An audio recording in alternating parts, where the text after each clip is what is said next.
即係環保膠嚟嘅，有一餅咁嘅膠，大約900g啦。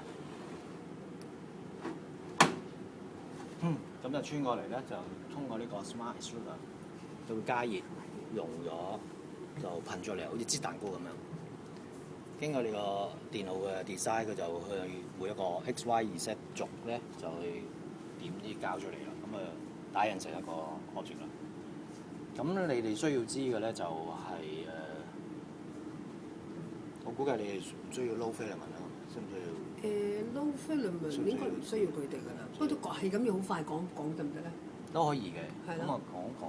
因為另外嗰啲同事都要知嘅，我頭先。嗰啲頭先嗰班係員工嚟嘅，佢哋應該知道㗎。都知係咪？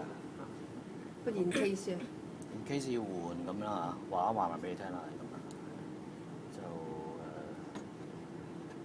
我而家掹翻個膠，再試埋一次，例如需要時間嘅，可以唞一唞，佢去到180度先至可以掹得出嚟嘅。佢需要溶咗膠黐住個噴頭先至印到出嚟嘛。咁而家撳落去啦，呢個表液位去到加熱到180度先可以溶到嗰啲膠嘅。